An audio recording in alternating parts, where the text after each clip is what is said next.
I saw this posted on Stephanie Mills' Facebook page. I follow her on Facebook. Gary, Indiana hasn't had power in over a week.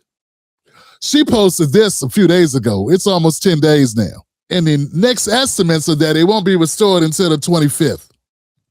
And then it will have been 2 weeks. I've been out of power since Tuesday of last week, and I'm still sitting in the dark. I got my grandmother with me, so we have to go out, get our phone charged, get food. We have to throw away the food, trees in the lawn. Communities of color are left behind and always feel like they're the last to get turned on or the last to get rescued in these situations. It's not okay for us to continually be in survival mode. We need to have a light at the end of the tunnel. It's been pretty rough.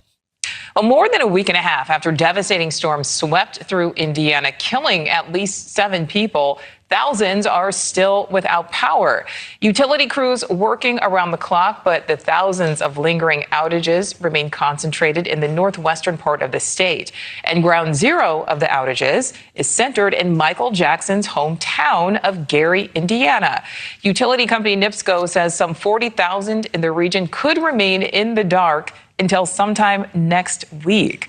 News Nation correspondent Alex Capriello is live for us there in Gary. So, Alex, what is the situation there?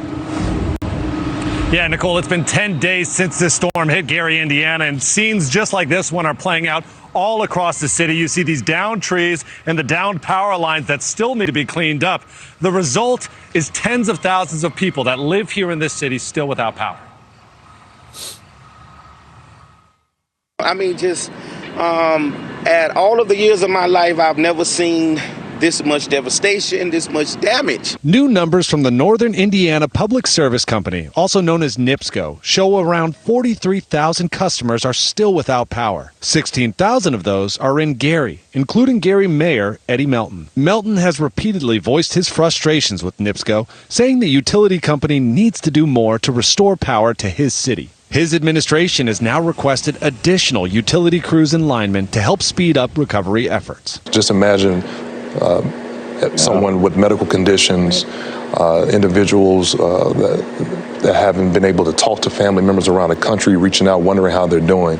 So this is frightening for a lot of folks. And many Gary residents are taking their frustrations straight to social media, calling for more help and questioning why it's taking so long to restore power. It's like a horror movie out here. Some are also alleging that Gary's racial demographics are playing a role in how quickly resources are reaching the community. Thousands of residents are now taking legal action against NIPSCO. A lawsuit filed against NIPSCO claims this damage and the power outages could have been prevented if the utility company had better managed the vegetation and trees that grows around the power lines. They have to be accountable to the people they've harmed, physically, financially, whatever. They would like to blame it on an untoward weather event. Well, we know there's going to be weather events every year. At the end of the day, it's NIPSCO. And unless we hold them to account, they're not going to change. Relief is also coming from the state. Governor Mike Braun requested an expedited disaster declaration from FEMA and brought in the National Guard to help communities recover. The emergency declaration will allow impacted Hoosiers to receive up to $5,000 in recovery assistance. Many of us that believe in God and believe that our faith is what helps us endure these storms, I truly believe that this is going to make us stronger at the end. We reached out to NIPSCO to see if they have any sort of comment about this lawsuit that was recently announced. We're still waiting to hear back. All right, Alex Capriello live for us there in Gary. Thank you. Yeah. Man, I don't mean no harm, man, but I get tired of people talking about the Lord in situations like this. Yeah. I understand you have your faith, but see, we're under man's rule in our country, and we got to demand that our officials do their damn jobs, Johnson. So we can have faith. You can have your beliefs. We need to hold people accountable when they're taking our money and collecting the salary and they aren't doing their damn job, their due diligence when it comes to doing their jobs. My understanding is Donald Trump approved a federal emergency declaration for Indiana on the 15th. Man, that's almost a week ago. We still got 35,000 people without power. They authorized FEMA to coordinate and provide direct federal assistance, equipment, resources for emergency protective measures, generally at 75% federal cost share. So let me get this right. The state can't handle business, and the feds are picking up 75% of the cost. And it's still not happening. Governor Mike Brown had already declared a statewide disaster emergency and mobilized the National Guard. FEMA support is active. In August 20th through 21, they submitted a request to Trump and FEMA for a full major disaster declaration. See, this is the problem, fam, and this is what people need to understand about this. If this thing would have got national coverage, you would have jumped to that point last week. It should have jumped to a full response, a full, no holds barred measure response from the federal government should have took place last week. No dragging your heels. And the only reason why it didn't happen is because we did not get a national coverage of what happened. That's it. The federal government, just like all bureaucracies, will drag their feet as long as they can. Once something becomes bad publicity, once it becomes bad for them, that's when people get to moving. They don't get to moving before that.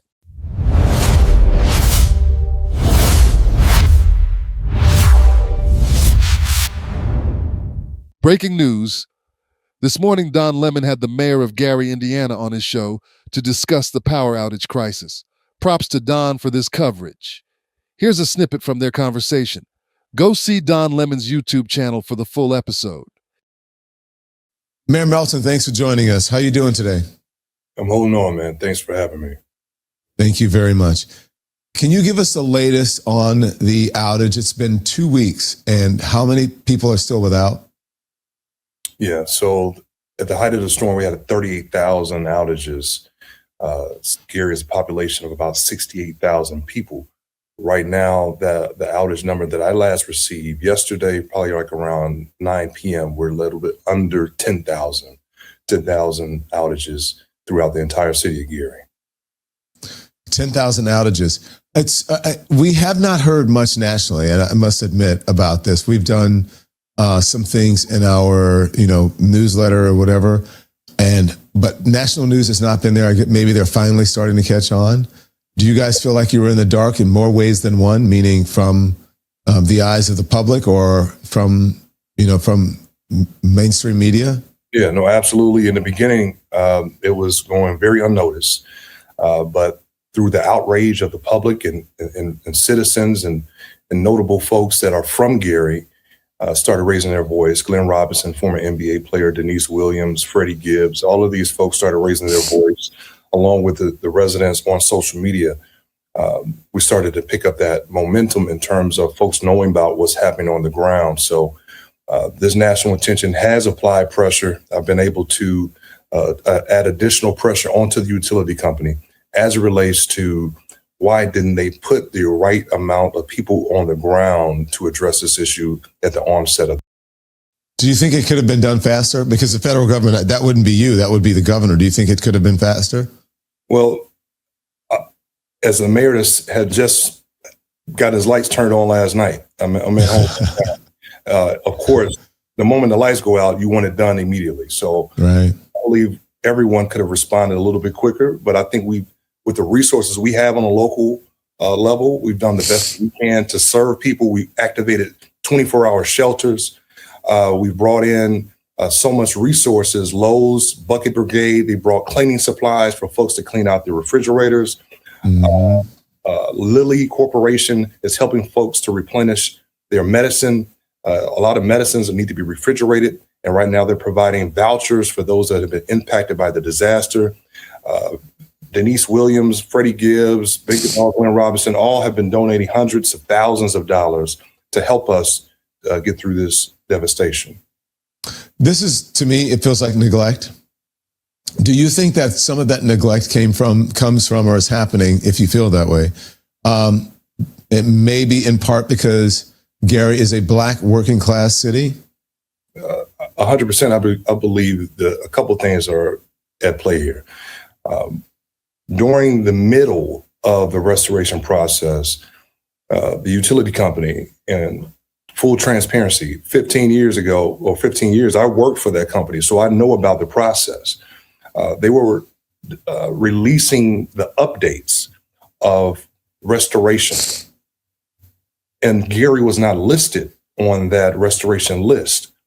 Gary is the largest geographic footprint of a city that we have, not population-wise, but geographic footprint. And that was the moment that the extreme frustration came out from the public, because it would appear that we're being forgotten when you don't list out the actual restoration time frame. So that's where all of the mayhem really started to get triggered on the ground level. What is the death? I think have 7 people died? Well, that's statewide Indiana. That's statewide, with the flooding. Yeah. We had 1 fatality. Some people may remember this story. I covered this one back in 2023 when it took place. Palestine, Ohio, working class rural area, working class and lower class and poor white folks who basically were left to die. Federal response was slow there too, but the difference was when they started bringing in the national coverage, at least they pretended like they were trying to get things done. But it wasn't until the national coverage of the event did people really get to moving. What they have in Palestine is a hyper-visible national crisis. What they have in Gary, Indiana, is they have an invisible infrastructure collapse. In Palestine, they had a train that derailed that was carrying chemicals. Then they burnt up the trains, and the chemicals went even further around. So basically, they gave these people cancer by trying to remediate it, and did it clumsily, and they just burnt the chemicals up because they didn't know what else to do. So they spread the problem, and it went further into the soil, into the water, and everywhere else. Gary, Indiana is just neglect, fam. Gary, Indiana, the storms came, but it's not like you didn't know you're going to have storms. It's the horrible infrastructure in Gary, Indiana. I've been to Gary, Indiana, and it looked like to me like an industrial town that was stuck in the 70s. And I drove around Gary, and I was like, this looks bad. But if your whole town looks like an unfinished basement, that's a problem.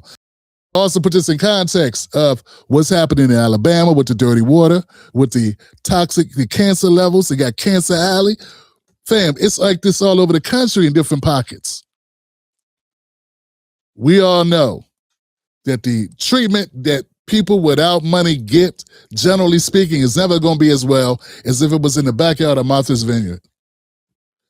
But the way they do Black Americans is at a whole nother level. Fam, most of the country has no idea that Gary, Indiana has been without electricity. People, almost damn near 10 days. And once again, I'm not trying to say it's the same thing, but what I'm saying is I've seen this before. I see it time and time again. I think we're going to always continue to see it because of what? The PR shield. These cities are run like corporations. They have their crisis management, their PR management, and they shield what gets reported and what gets out.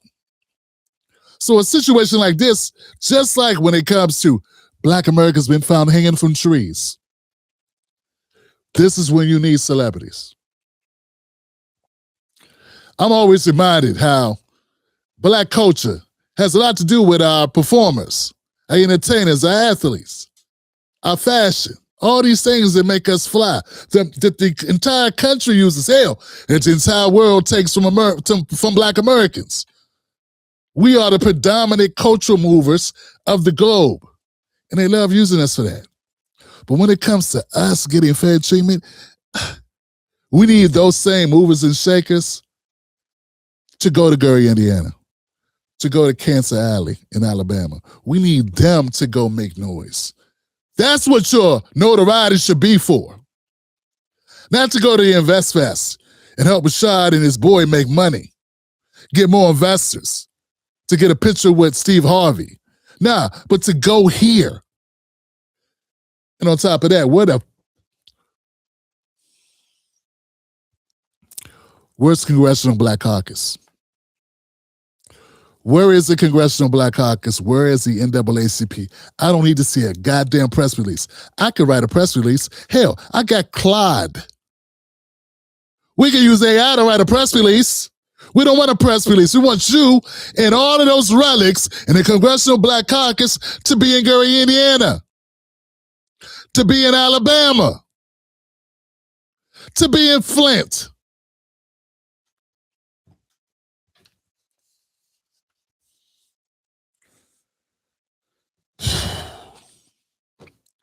Okay, I want you to answer something for me. Be clear with me. I understand where I'm coming from. When I tell you that that I am independent, that I don't support either one of these parties, you see why? Do you think the powers that be give a shit about the people in Gary, Indiana? Do you think they give a shit that those may be Democrats or those may be Republicans? I don't think they care, Johnson. I think we get caught up on name tags. It's just a way to keep us bickering about bullshit, but at the end of the day, it's all about paper. And it's all about who has power. And if you ain't important to them, you ain't important to them. They want to give you the facade that it matters. But they're not sending down help for Gary, Indiana any faster than they're sending it to Palestine, Ohio, which after almost 4 years, they can't clean that shit up. And fam, we all know the story of Flint, Michigan. That was a dime. And fam, they replaced some of the pipes. People still hurting in Flint. It still ain't, it'll never be what it should have been. Because if you let something go so far in the infrastructure, some things just can't be cleaned up. They basically need to drain Flint and start over. And I can't help believe it's not done for a reason.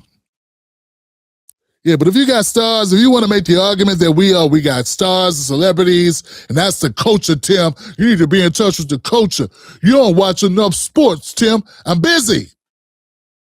I'm busy doing the job that Congressional Black Caucus should be doing. Trying to be a watchdog, trying to be an advocate for people that don't have an advocate or a watchdog. Next up with Tim Black.